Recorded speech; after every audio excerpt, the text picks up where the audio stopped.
Yes, I sprained my ankle again. I think ankle injuries are the one consistent injury I keep getting while I'm bouldering. I know if I did this during the comp scenario, there would be no surrounding holds for me to dab on. But because of the surrounding holds now, my foot landed directly on that duck hold and it caused me to not send the problem. So this led me to retrying the problem and hurting myself. But to be fair, if I really did know those moves, I should be able to send it more than once. So I returned to the gym shortly after the root setting class, shortly after the competition, and they still had the open problems for female and male. So I wanted to try the female, I think this was female 1 coordination climb, and I felt good about doing it. It was a little sloppy. I wanted to resend it, but it gave me the confidence to keep climbing that day.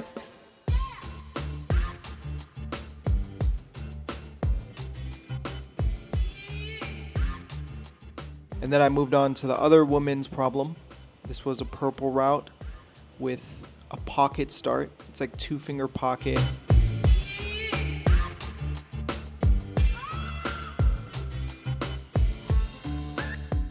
And then you do a little pogo dyno move, and the rest is pretty easy.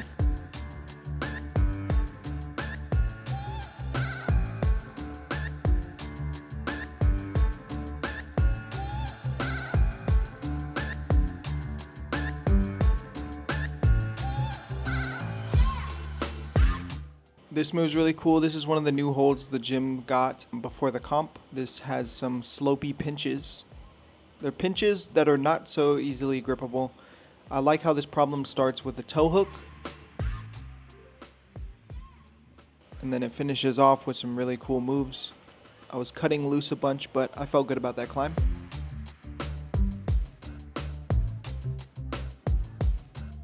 Next was a problem that my friend Ponch set during the root setting class.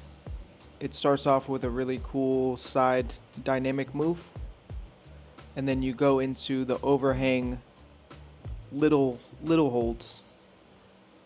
They're like tiny jugs that you can get your fingers on.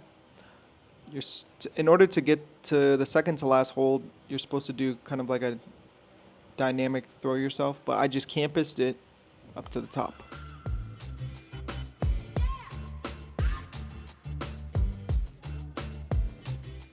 And then this was female 3 at the comp for open, and it has a cool lâché. And I'm very comfortable with lâchés since climbing in Korea. They have a bunch of lâchés in so many gyms in Korea. And I was able to do that problem.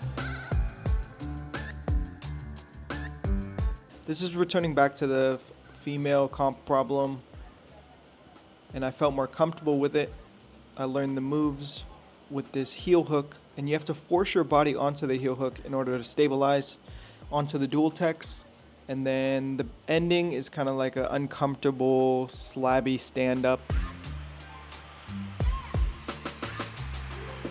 And here we are. We return to the problem that damaged me. This is open category men's dynamic 3. And there's the dab that I still think I didn't dab, you know. In the comments, let me know if you guys think that's a dab. I don't think it's a dab. I even told everybody, I was like, did you guys see me dab? And this is a V6 coordination move. It looks a bit easy, but when you do the first uncomfortable movement onto the volume, you realize that you're falling off sideways.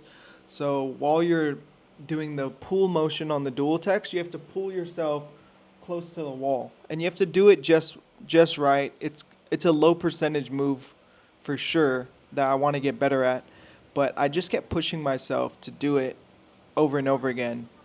And as you see, the falls just kept getting more and more sketchy. As you could see, you're grabbing the second to last hold, and you're not in control of your spin off the wall.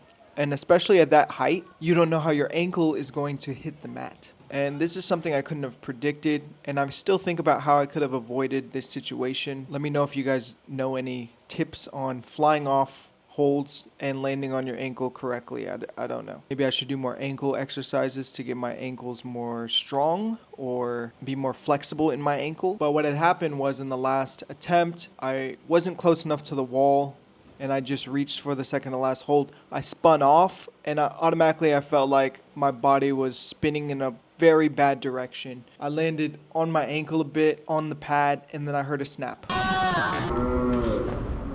It hurt at first, but I was able to walk on it, so I was like, okay, it's not too bad. But as I am familiar with sprains, it just gets worse. Left the gym. After that climb, I called it a day, and I called a Grab to take me home. I wasn't going to risk it and walk all the way home. I had a similar situation in Korea where I first sprained my ankle, and I believe that was my first ever bouldering video, if you guys want to check that out. It's in my YouTube videos. And similar thing happened. I fell off at a high part of the wall, and the gravity and force of my body weight landed onto my ankle. It popped. Yeah, pretty much didn't fully tear the ligament, I don't think, but it was enough to keep me out of the gym for a week. And right now I've been out of the gym for 1 week. I'm able to walk on my foot a little bit, but it is getting better. I can't wait to get back in the gym and do the climb again.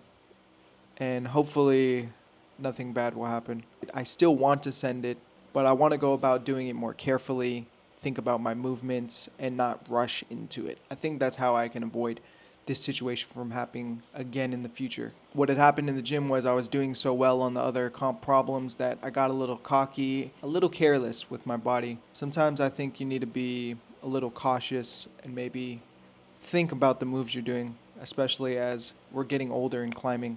We do not want to injure ourselves when we got things to do, you know. So I've just been relaxing at home, not really mobile, editing a bunch, and thinking of ideas for future vlogs. I still love bouldering, and I still can't wait to get back in the gym. But honestly, do you guys think that was a dab? Yes or no?